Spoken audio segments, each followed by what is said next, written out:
everybody, welcome back to my channel and welcome to another diecast restoration video.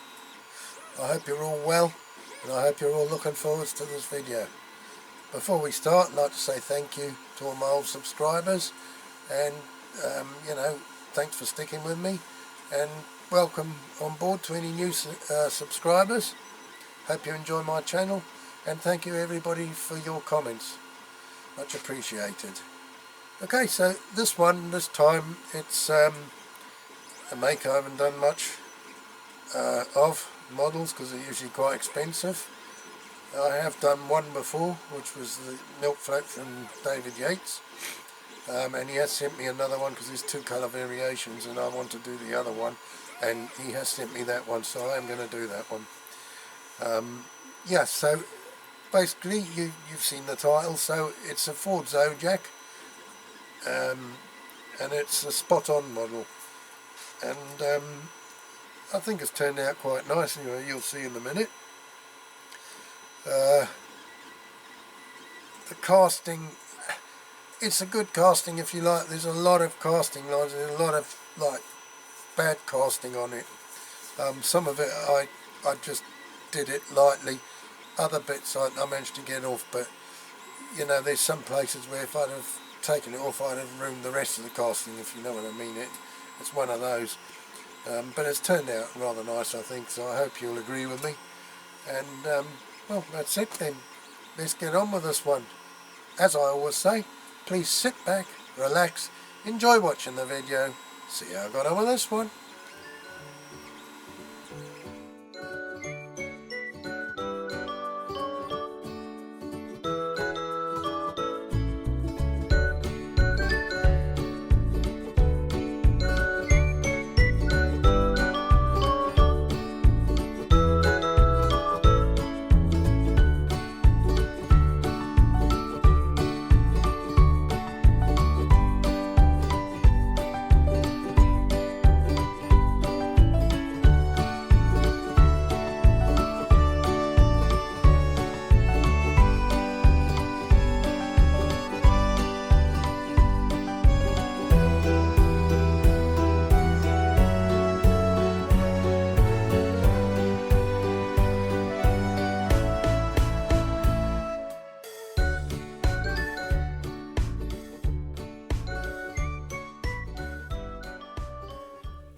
Let's take a closer look at this one.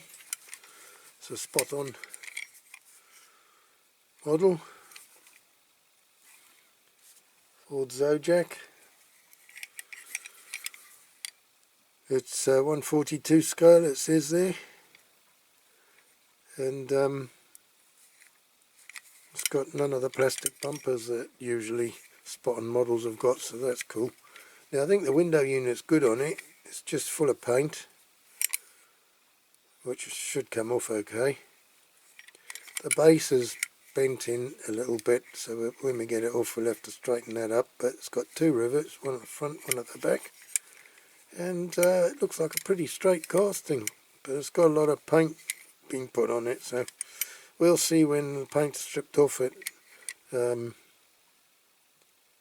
how good it is. Now it looks like it's looking through the wheels, the wheel arches. It has got an interior, so well, you can see the steering wheel there, so that's good as well. So I think this is going to be quite a nice one to do. Got a bit of play in the axles, so we might have to do something with that. But yeah, let's get the drills out and drill the base off. We'll drill those rivet posts and get the base off and see what we've got. Right, okay then, let's get this base drilled off. All these rivet posts drilled out.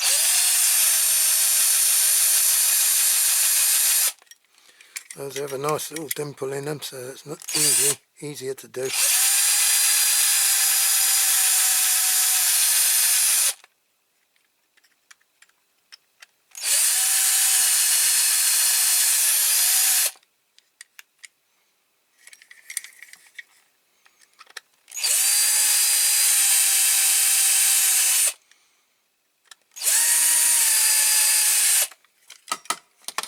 I can actually feel the base moving with that, so I think it should just pop off.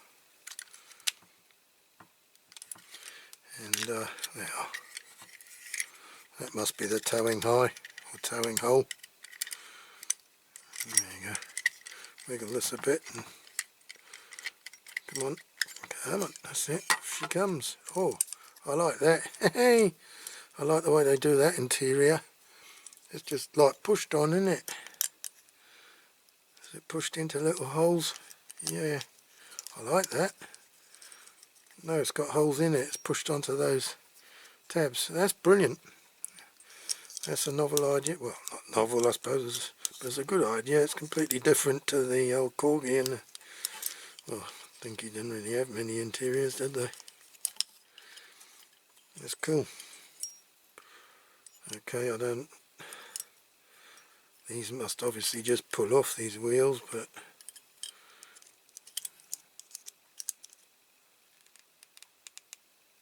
ooh, not sure about that. You know what? I don't know, mind you, they need cleaning up, don't they? I was going to say leave the blasted things on there. They really need to come off. They must just push on.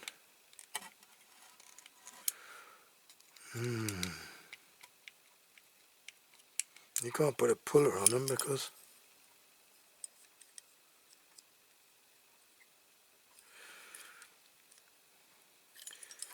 I don't know if you could get something in there like in the vice each side and then just tap it down. Oh, look, knackered tyres. Okay, anyway, that's that. Right.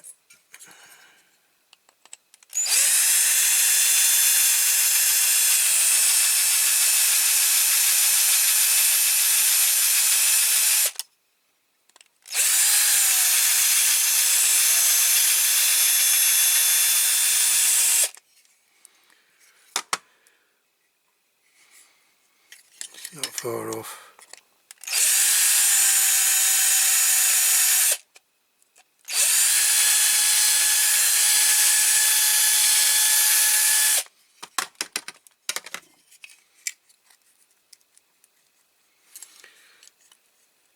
A bit more.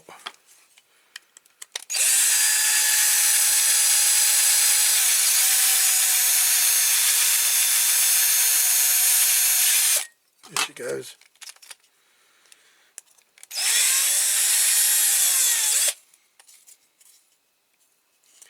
Okay, that's that out. So that just needs a damn good clean. Okay, so same again.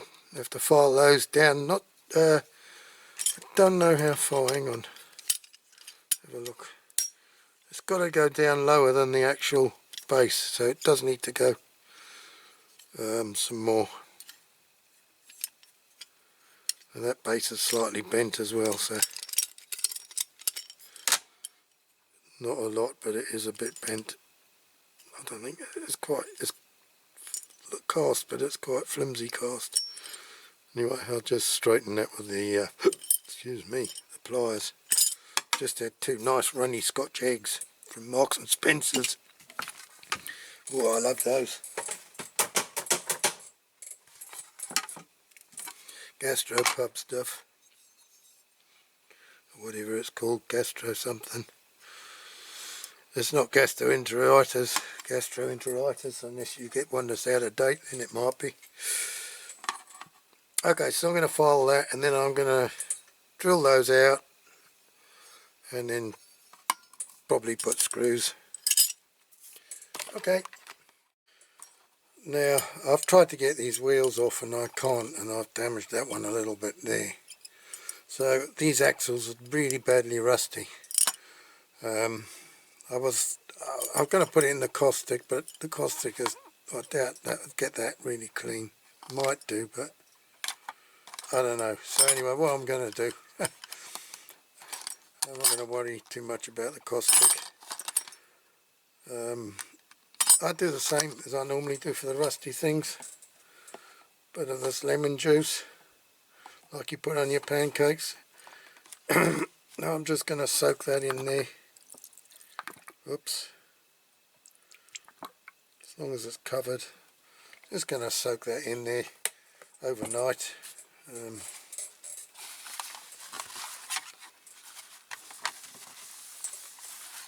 What I'll do, I'll get a bit of cling film to, actually I better put a bit more in there. Yeah, I'll get a bit of cling film to put over the top,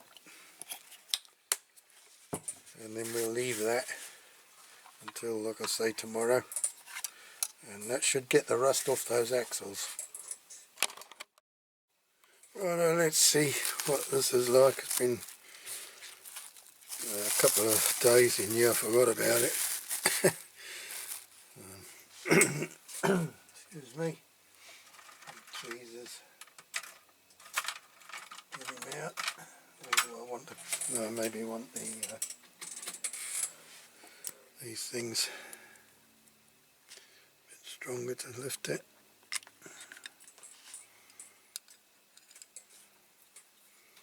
Well, it seems to have got them reasonably clean. But this lemon, it bloody stinks when you've done that, so I'm going to go and wash all that in the sink, because it's really stinky. But yeah, it has come up quite nice. I say nice, you know, pretty clean. I don't know about the paint. I'll scrub the paint, see if that comes off, but I don't think the lemon juice have any effect on that. Okay. Well, that's it. It has actually cleaned up very well. If you remember, those axles were completely rusty. Look at them now. It has softened the paint. You know, I've done that with a toothbrush and a lot's come off. There's still quite a bit there, but not a great deal. And it's soft. So if I just pass the wire wheel over that, it's going to come off really easily.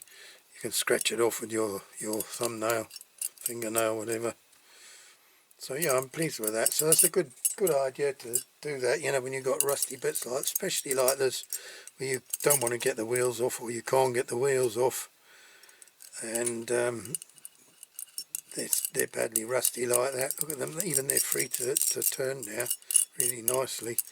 That's a good cheap way of doing it, getting the axles cleaned up. Okay, see you in a minute. Right, got this all cleaned up, wire wheeled, I filed. I had to file on the tops of those because of casting lines, and I wasn't sure if it was the car or the casting lines, to be honest, and I'm still not sure if I should have done it or not. But why I did do it, somebody, I don't know if it was at the factory or whether it was somebody since, but there was a great big flattened bit there, and I think it almost looked as if it had been filed, and I don't think it, well, it might have been, but I can't see it. So that's why I did do it. There's still a little bit of the line left, but anyway. Also, I'm not sure because I haven't looked it up yet, and I assume that's a chrome strip there. So what I've done, I've filed it lightly and then I've sanded it so it's smooth, with, you know, the idea of scraping that, so it's easier if it's nice and smooth. You know, it's easier to scrape. If you've got little jagged bits in the knife, it sticks, and that's when you can do some damage. And I remember the late Martin Dare saying that, make sure if you're going to scrape, make sure it's smooth, filed, sanded, whatever, so the knife runs easily. So that's a bit of advice that he gave on one of his videos, and it's always stuck in my head. I haven't always followed it, and I've regretted it, but yeah, I've done it this time, and it is sound advice to follow, believe me. Okay, so the base, I just wire wheeled it, and look at that, come up nice. Well, you couldn't look at it because it was out of shot. Right, it's in shot now. It's come up nice, but it has got some funny blemishes, but that is the, it's like in the casting, like as if the metal hadn't mixed properly. but it has come up alright. I showed you before. Now my camera's saying cannot project since the battery is low. Anyway, it might be enough for this. I have polished the wheels. I had to put a little polishing wheel on the drill and use Otosol this time because I couldn't spin the wheels. But I'm really pleased it's come up quite well. I don't know. I'm going to put those straws over the wheels when I paint it. But I'm not going to paint the inside. Some paint will go in when I paint it because I've got to paint like this bit, these bits, these springs basically is what they are. Yeah, with the base, they're going to be the same with the base. So I'm going to try and just spray as much as I can the bottom of the base rather than, I'm not going to spray on there. I usually spray the whole blooming lot, don't care.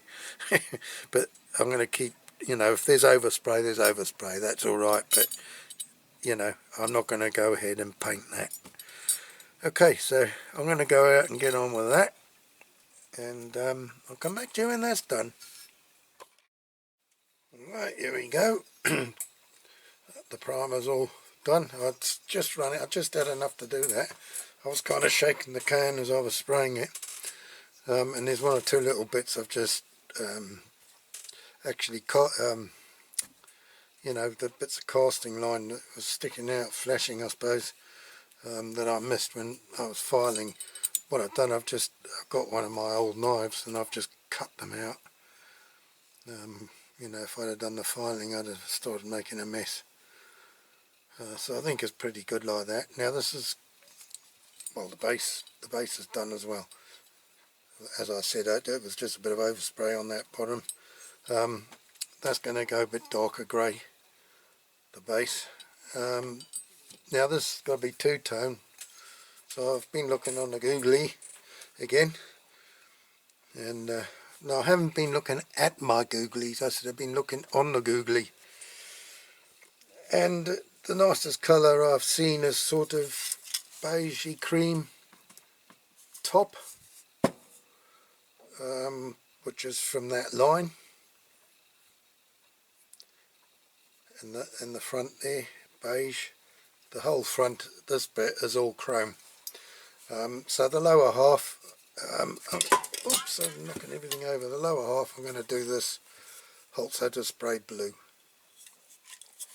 So that's your Holtz Blue 01. Superior colour match finish acrylic plus formulation. So there you go. So that's what I'm going to do that.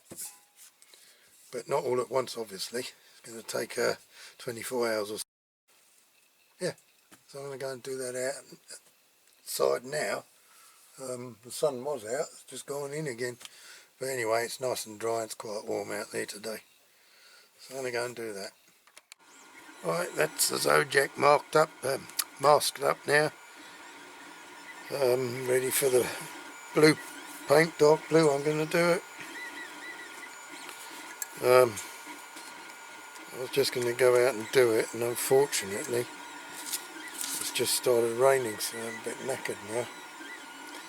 I don't want to use, well, I've got my spray booth there, but it still brings a lot of fumes in because I can't put the pipe outside because where my little man cave is here, a little shed, it's in the middle sort of like the house, so there's no way I can get a pipe out any side. So I've kind of got a container for it to go into, but it's not really ideal, the fumes still come out. Okay, so I'll have to come back to you when that's done anyway, when it's painted. Okay.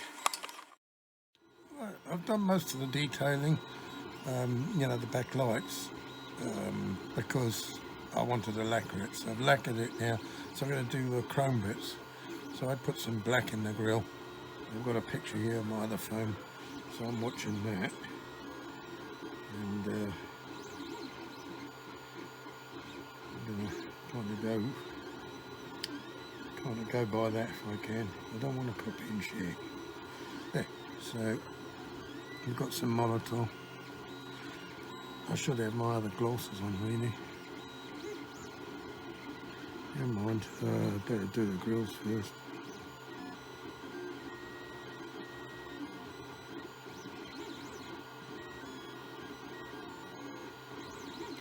Which isn't going to be easy because it's a little bit, the casting's not great, so the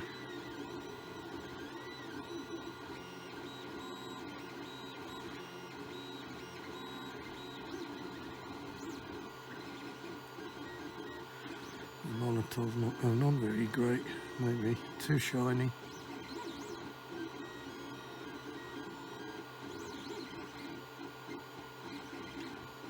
I've got to go around the bonnet, but not too far onto it, which is a bit of a bugger.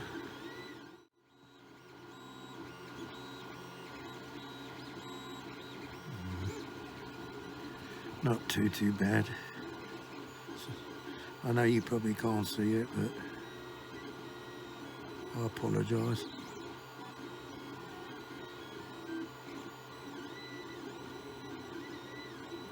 At least you can see me, and that's always a thing to brighten up your day, eh?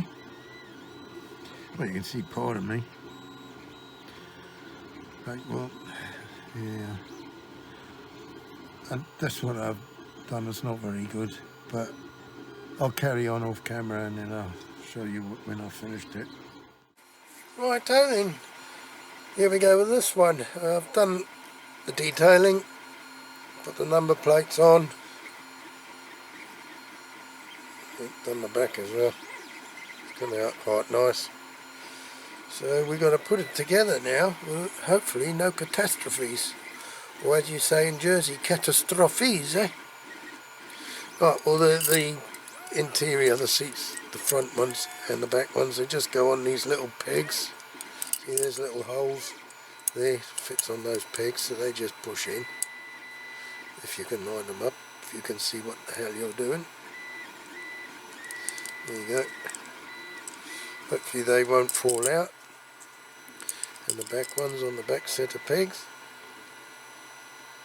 There we go. Okay. Right.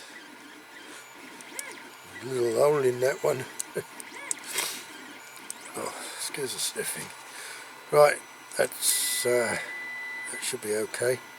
Now we've got to put the window unit in, which has come up really nice considering what it was like.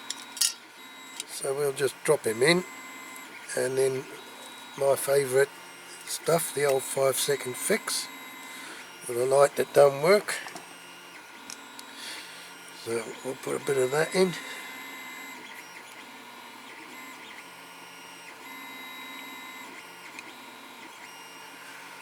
You don't get any misting of glass with this one, or plastic, which is why I use it. Incidentally, for those of you that remember, I did a comma Arctic, and one of my videos when we were looking at the models, my CRAPAUD transport fleet, because somebody asked, turned out that the glass had gone all cloudy since the time I did it, and I don't know why it did that. I thought, because I used 5-second fix, so I was a little bit upset about it. Anyway, I thought, well, I'll leave it. It doesn't look too bad in the cabinet. The other day I went back and had a look at them again, like you do, and it's completely cleared. It's crystal clear again, so I really don't know what that was all about. I have absolutely no idea. But anyway, I'm pleased that that's happened again, as it's cleared itself. Right, we should be okay there, yes. A little bit tacky. Quite straightforward to put this one back, it's just screws. So I might have damaged the thread a little bit with my scissor grips. Again, I apologise for the noise, my 3D printer's going. I'm printing a 3D print of my dad's old caravan, mum and dad's old caravan, Mercedes that we now own. I thought it'd be nice to have a model and put it on the dashboard. Right, that should be alright. Okay, so we've just got to put the top on the bottom. Luckily for me, a little while ago, well, probably about, I don't know, a year ago, I bought some wheels. This guy had them for sale, some wheels and tyres. It was like corgi and dinky. And just before, I was looking for some tyres for this one. And do you think I could find any that fitted? The hole in the centre was too big on the corgi ones. And anyway, I thought, well, I'll have a look in that bag. Lo and behold, the right tyres for the car. Spot on tyres, perfect. So I've got a few more, but not many. Come on, get in, please get in. Yeah, she's going. She's going. It's a bit awkward because of my thumb. I find it difficult to do these blasted screws up. There you go. I've been nearly 40 years with it like this. Well, I have been 40 years, I think, with it like this.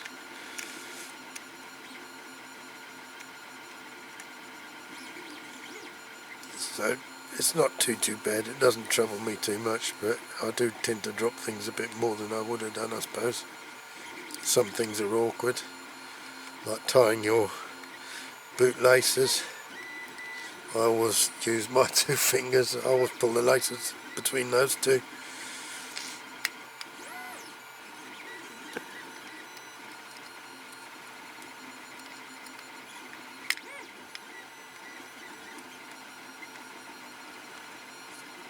Oh, I'm really pleased with this model. I like it. It's I mean, the casting's not brilliant, I have to say.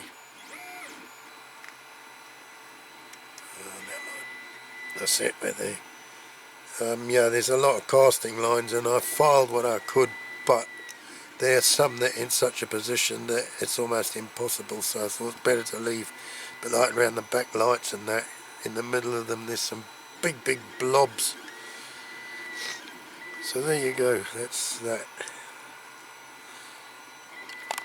Another one saved. Well, I say another one. Well, yeah, I've done one before. David Yates sent me a milk float, and he sent me another one. So, because there were 2 variations, and I want to do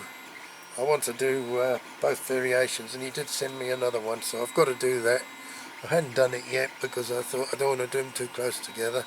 But I think it's getting okay time-wise now for me to do another one.